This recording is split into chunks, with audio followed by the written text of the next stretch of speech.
Nishi, that's a great point. We actually have an audience question about that, right? After November 4th, when we hopefully do have this new federal government in power, like what role should they play, right? In criminal justice reform or abolishing prisons, and have those conversations started. I know you work primarily at the state level, but I know you're also looking at the federal level as well. Well, I think COVID showed me in some ways how important it is to have these federal guidelines and regulations out there. They really are the touch point for a lot of things. So, for example, the CDC guidance on jails and prisons did not go as far as they needed to when they were talking about congregate settings. They came out and they didn't say anything about universal testing. So it's hard for judges around the country to order universal testing when that's not what the federal regulations are saying. You can't keep people safe in congregate care settings if you're not testing them regularly. You just don't know who has it and who doesn't. So I think, there is a role that the federal government plays in kind of guiding the states as to how their prisons and jails should be operating. And that might be one of the silver linings of COVID, is to be able to do that. I think that just to, respond to that question as well, is that governors have a lot of power, which has already been said, and state legislators have a lot of power, and they do listen to their federal government in some ways, especially in states that are not necessarily in the deep South. They respond to things that are coming from the federal level, and they respond to what's happening in the federal prison system and in the ICE detention system. I think we still have Professor Resnik. Sure. Something tells me you might want to respond to. Well, I want to, absolutely. First, I want to echo the comment about the marginalization of women and the sense in which they are differently seen. Many decades ago, I testified at a hearing in Congress at the House, was called the Forgotten Woman Offender. And so then, delighted to know in 2019, under the leadership of Catherine Lehman at the U.S. Civil Rights Commission, that there were hearings that many of us testified, and there's an enormous 350-page report on incarcerated detained women. What I want to put at the center is the impacted women who are the movers and shakers in this. And you asked earlier about whether there was a national movement. There is. I was at a conference on women. It was called Justice Involved Women in the Criminal System or whatever. And it included women who work as corrections facilities, as the staff and as the CEOs, as well as the people who are incarcerated.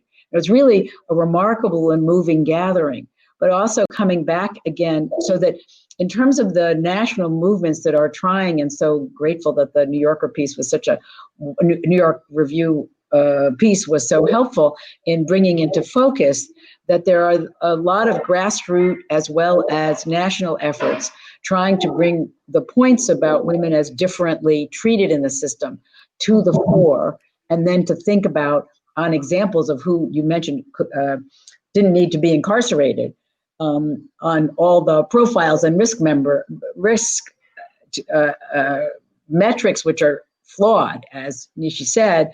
Nonetheless, all the women come out not needing this. So actually in the FCI Danbury COVID litigation in which I was involved, the quote camp for women, which started at 150 plus people, is now down to 50 under this paying attention. So that is one piece, is completely agreeing about the need to bring into focus segments of the population and how households as well as the people who are involved. On the Angola front, having visited it, it was quite stunning to have the quote tour guide tell me about the people who are called numbers versus lifers. So most of the people who are there are called lifers, and the numbers mean you have a fixed term as compared to being there forever. And there's an enormous graveyard with crosses and crosses and crosses. I asked, what about people's other religions? But the point is, it's a dead end place that is in vivid need of transformation, and it's a 4-hour or so drive from New Orleans. So in terms of isolation, it's multiplied in coming back to the women's facilities. In so many systems, women are in a single facility that is hyper isolated. Aliceville, Alabama is where a ton of federally incarcerated women are. Aliceville is far from everywhere. It's not a good place if you're in Alabama, let alone if you're further away.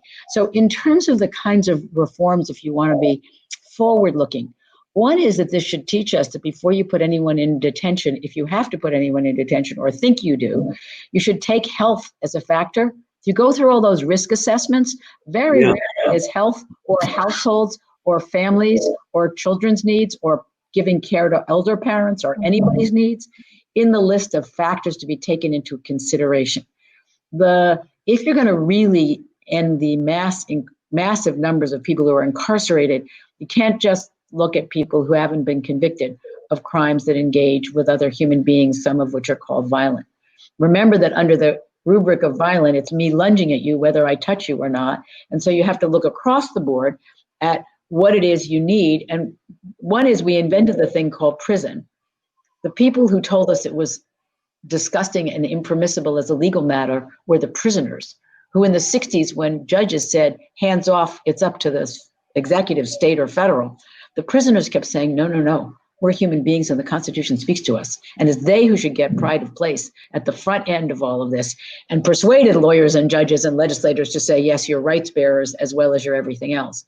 But then when you're looking at how you're going to make change, you've got to say the thing we invented is unacceptable. And even if there needs to be detention for safety in some measure, it can't look like it does now. Yeah. All right. Justine, you want to chime in? I did want to chime in on the nonviolent, on the idea of sort of the violent versus nonviolent offender, and kind of, I think that to me is something that I've always been, I've been struck by doing this, because of course there's the political savvy of not letting out the so-called violent offender. Then there's the reality of we just know that people really just age out of crime. I think that might be one of the number one predictors of why people who may have done something violent just are not, somebody who's 85 is just not going to be a danger to society. In particular with women, of course, the presumption of them being violent, I think, is so often incorrect, because we know that, there's a dearth of data, which I'm working on women, but we know that those are mostly interpersonal violence that happens. It's not like women are very rarely having are just on alone doing a violent act. So it's almost a false that they're a danger to begin with. They might have just been in a bad situation.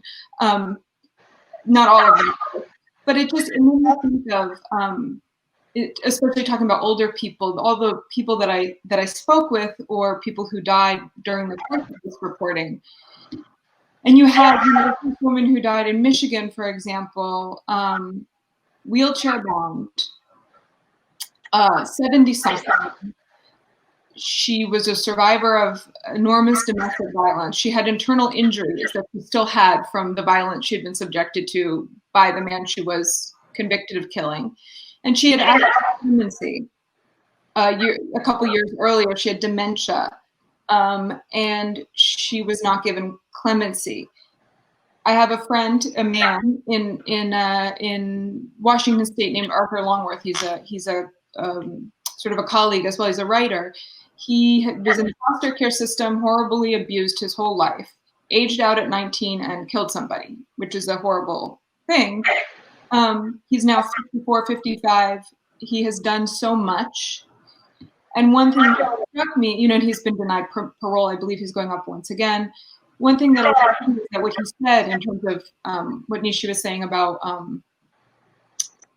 rehabilitation, he said the one thing about all this time that I've served, and this is what Joe Vanderford, the trans man in Minnesota that I wrote about, said as well, is like, he said, I've never that all of this punishment has ever given me any chance to make anything I did right.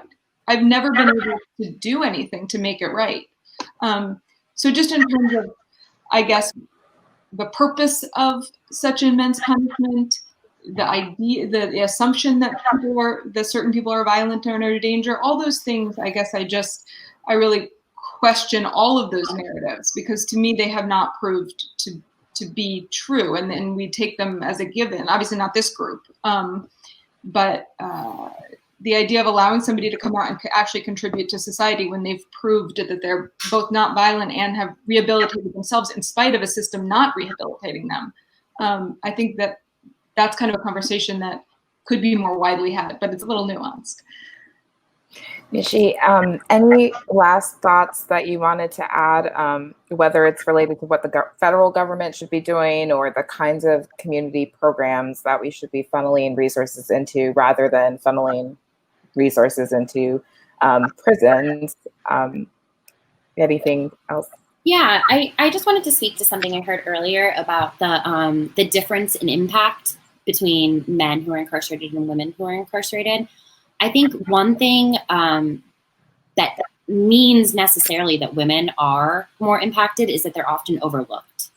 In a system that is predominantly male, prisons are designed for men. That's who they were designed to hold, and that's who they were designed to serve. That specific programming, specific needs of women have always kind of gone unaddressed. I think the point that women are mothers who need the opportunity to mother their children is often not taken into account by the system at all. And what that leads to is intergenerational issues that we as society are responsible for because we took children and their mothers and we separated them. And then we expected, different generations not to experience the same levels of harm. I'm working on a suit right now that's actually about the kids who are in prison during COVID and hearing the pain of their mothers because they haven't hugged their child, the mother of a 12-year-old who hasn't hugged her child since March. Like that is the pain that the women who are incarcerated are similarly feeling because there's been no family visitation. And nobody is thinking about that and thinking about the trauma that creates throughout families and the kind of healing that's going to be needed after the pandemic. So I do think that, federally and on a state basis, there's going to be a need to kind of find the resources and find the ability to heal a lot of what is maybe not a medical condition coming out of COVID, but is actually just, it's going to be a struggle. There's going to be a lot of trauma. And I'm not sure if that's responsive to your original question. I apologize, but that was something that I wanted to make sure that I shared. Can I just also flag that women are about 7 to 10% of a prison population across the country, depending on the state or the jurisdiction, higher in some jail systems. And just to underscore the pathetic failures of provisioning and care, federal statutes say you're supposed to give sanitary products because women couldn't get them. And when I was visiting a women's facility, calling it a facility for women's, when I was visiting a place that women are detained in one state, they proudly took me to a cabinet and opened it where women could freely pick up sanitary napkins. And as much as I was glad to see it, of course, my heart dropped because it was like, oh my God, it took an incredible amount of energy to give people the equivalent of toilet paper, which also, by the way, is a problem in jails and prisons. Be clear that we're talking about things that are the ordinariness of people's daily movements that are mostly we do on automatic. Many people do, not all poor people, not all people, but the ability to have, we don't provide diapers for people who can't afford the $1,100 a year for them either. So this lack of care, and the weird part, which has already been discussed, is actually prisons and jails are very expensive.